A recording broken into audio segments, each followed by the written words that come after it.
मित्तल खानदान की किस्मत के सितारे आउट ऑफ स्टेशन चल रहे हैं और गोयनका हाउस में साजिश का लेवल अप हो गया है। कहानी शुरू होती है जेल की उन अंधेरी सलाखों से जहां प्रथम मित्तल, जो कभी शान से जिया करता था, आज एक मर्डर के झूठे इल्जाम में फंसा है। उसका गुस्सा और दुख इतना ज्यादा है कि उसने खाने से नाता तोड़ लिया है। पर कहते हैं ना, जब दुनिया साथ छोड़ दे तब मोहब्बत रास्ता दिखाती है। हमारी राध्या वहां पहुंचती है एक उम्मीद बनकर। वो प्रथम को टूटते हुए नहीं देख सकती। जब प्रथम खाने की थाली को ठुकरा देता है, तब राध्या एक पुराण पर असरदार तारीख अपनाती है। वो कहते हैं, प्रथम सर, आंखें बंद कीजिए और बस मुझ पर भरोसा कीजिए। वो काल्पनिक रसगुल्ले और चाशनी में डूबी जलेबी खिलती है। एक पल के लिए जेल की वो गंदी दीवारें गायब हो जाती हैं और सिर्फ उनका बंधन नजर आता है। राध्या का ये मेन कैरेक्टर एनर्जी देखकर प्रथम थोड़ा रिलैक्स तो होता है, पर दिल में सवाल वही है, क्या वो कभी इस कैद से बाहर निकल पाएगा? उधर बाहर ओंकार जी की हालत ऐसी है जैसे कोई डूबता हुआ तिनका पकड़ने की कोशिश कर रहा हो।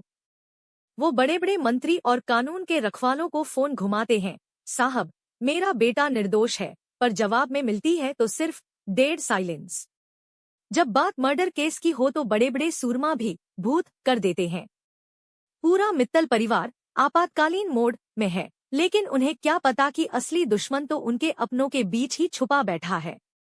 वहीं गोयनका हाउस में एक अलग ही शीत युद्ध छिड़ी हुई है।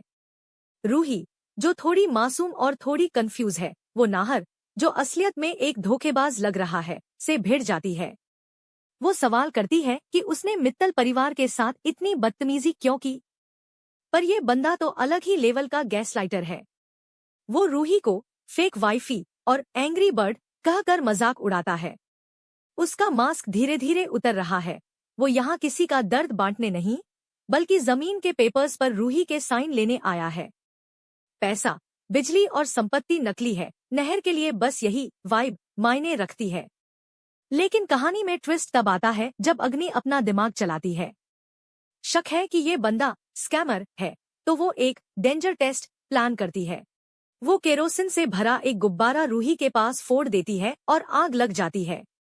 सीन एकदम अराजक हो जाता है। रूही चीखती है, आग की लपटें बढ़ने लगती हैं, पर तभी जो हुआ वो देखकर सबके होश उड़ गए। नाहर, जो खुद को रूही का रखवाला कहता है, वो रूही को बचाने के बजाय उन जमीन के कागजों को बचाने में व्यस्त हो जाता है। प्राथमिकता जांच देख रहे हो?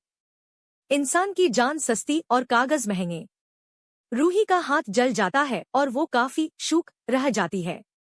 तभी हमारी राध्या की एंट्री होती है एक प्लॉट ट्विस्ट के साथ। रास्ते में एक एक्सीडेंट वाले बंदे का लिफाफा मिला था जिसका पता गोयनका हाउस का था। वो लिफाफा असलियत में डीएनए रिपोर्ट पतली है जो नकली है, नाहर का गेम ओवर कर सकती है। पर किस्मत का खेल तो देखो, वहां लगी आग की एक चिंगारी उन रिपोर्टों को रख कर देती है। अग्नि को लगता है कि उसने रिपोर्ट खो दी, पर उसे ये पता नहीं चला कि राध्या अब इस केस में शामिल हो चुकी है। राध्या रूही के जख्मों पर चंदन का लेप लगती है, पर असली जख्म तो धोखे का है जो रूही को अभी तक दिख नहीं रहा।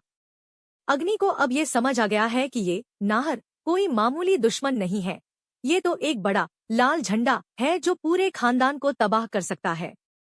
एपिसोड के अंत तक वाइब एकदम सस्पेंसफुल हो जाती है।